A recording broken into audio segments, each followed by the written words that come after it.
Angin kencang melanda Kabupaten Banyumas selama beberapa hari terakhir, menyebabkan sejumlah pohon tumbang dan menimpa rumah warga. Peristiwa ini terjadi di Desa Tumiang dan Desa Semodo, Kecamatan Pekuncen, Banyumas, Jawa Tengah.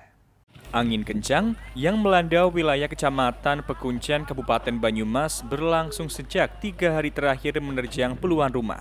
Hembusan angin yang kuat mengakibatkan sejumlah pohon tumbang dan menimpa rumah warga di Kecamatan Pekuncen.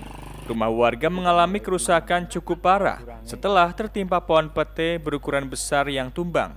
Sementara itu, rumah warga lainnya turut terdampak akibat kejadian serupa. Aparat gabungan bersama warga langsung melakukan kerja bakti, membersihkan lokasi, dan juga memotong pohon tumbang. Sementara, warga diimbau untuk memangkas atau menebang pohon besar yang berada dekat dengan rumah guna mengantisipasi kejadian yang serupa.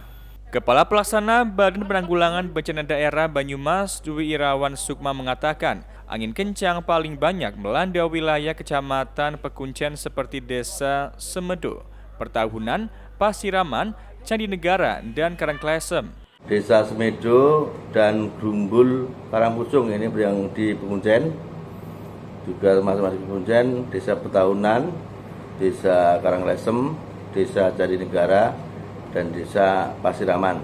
Untuk cuaca ekstrim ini laporannya masuk paling banyak itu tadi di Kecamatan Pekuncen. Hingga saat ini, angin kencang masih terjadi dan masyarakat diminta untuk meningkatkan kewaspadaan mengingat angin kencang masih berlangsung. Dari Banyumas, Satelit TV mewartakan.